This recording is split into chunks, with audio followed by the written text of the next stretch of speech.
Hey everybody, September's here. Um, Opening day, Colorado is this Saturday.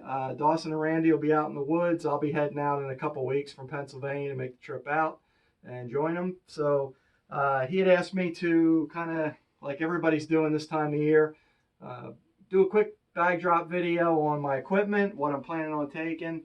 Instead of doing it all in one fell swoop, I'm going to focus on um, today on what's on my back and probably have a couple different clips here over the next couple weeks on some of the other equipment. So temperature wise, where we're going to be heading, it's going to vary. We had temperatures the last time I was out there probably down in the 20s at night, and I'd say in the 60s during the day on the high side. We had snow 5 of the 10 days we were in the woods, so we got to prepare for about everything. Couple things. This year's trip, I am going to be carrying the EXO Mountain Gear 3500 pack. This is the first trip that I'm going to be using this thing. I've been working with it all summer, hiking, loading it up. Awesome pack. Can't really complain. These things are, tried and true, proven. The guys at EXO are backcountry hunters. They're designing these packs specifically for what we do. Basically carrying your gear on your back, everything you need, and if you are successful in getting an animal, having to pack it out, and particularly in the western states, that's what these things are designed for.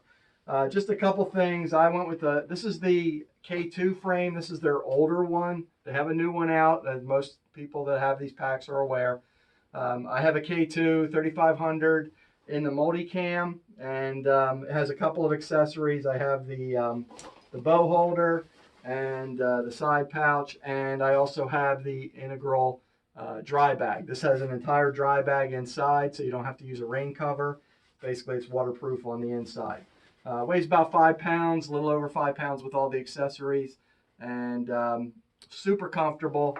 Have loaded it up with 50, 60 pounds and hiked around, 4, 5, 6 miles and no issues whatsoever. Great suspension, super durable, and looking forward to carrying that. So probably the other biggest thing that you need to focus on making a trip like this is your footwear. We're going to be going probably 10 miles a day on average for 9 or 10 straight days. So changing elevation several thousand feet up or down throughout the day, probably several times. So footwear is critical. For this trip, I'm going to be using the Salomon Quest GTX 4D. These are actually hiking boots, men's hiking boots. They're Gore-Tex. They're super light. They're not the lightest boots out there, but they're very light. About, I think, 2 pounds, 13 ounces for the pair. And Gore-Tex fabric, waterproof.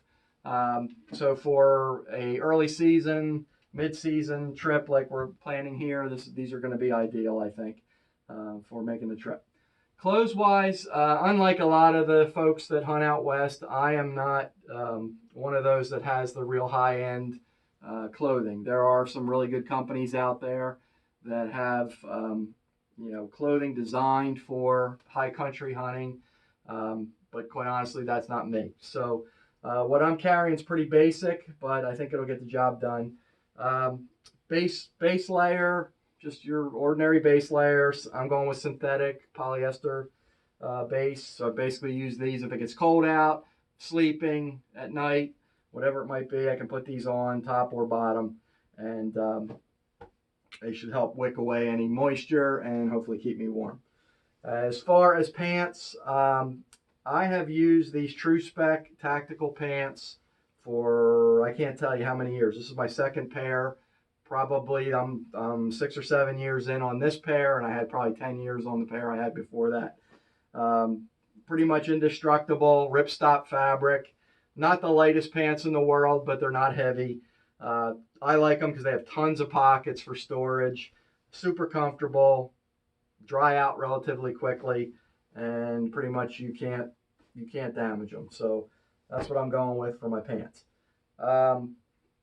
Shirts, I have 2 options for shirts. Most likely, most of the time during the day, I will be wearing just a long sleeve synthetic top This one happens to be Cabela's Octane top, Octane pattern. Lightweight, durable, wicks away moisture good, and that's pretty much my go-to top unless it starts to get cold. You'll notice too, I don't have any particular thought process as far as camo patterns. I pretty much wear everything.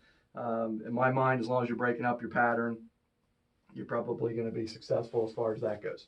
I also have a little bit heavier long sleeve shirt. I guess I call this a midweight shirt. This is actually an Army tactical or Army combat shirt, and it's really flexible, durable, obviously made for the military.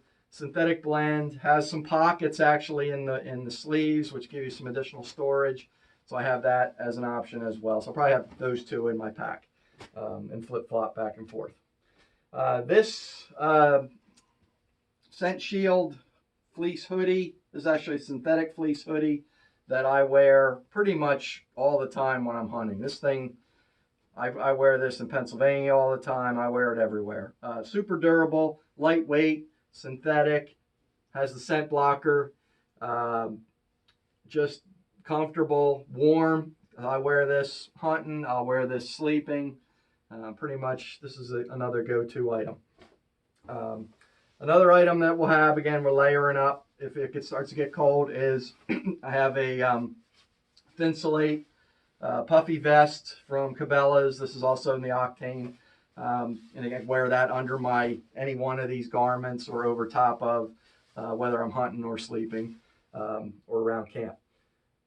And let's see. Final outer gear, if it's raining or super wet, I do have rain gear. I just use Frog Togs, cheap Walmart brand, or I got these at Walmart, and I have pants if I need them, and or the top. You can buy these at Walmart for like 20 bucks. Have my own homemade camo pattern sprayed on them, so just to break up the outline, and I can wear these over top of pretty much anything that I have here. Lastly, socks. Along with your boots, you gotta have good socks. I do a lot of hiking.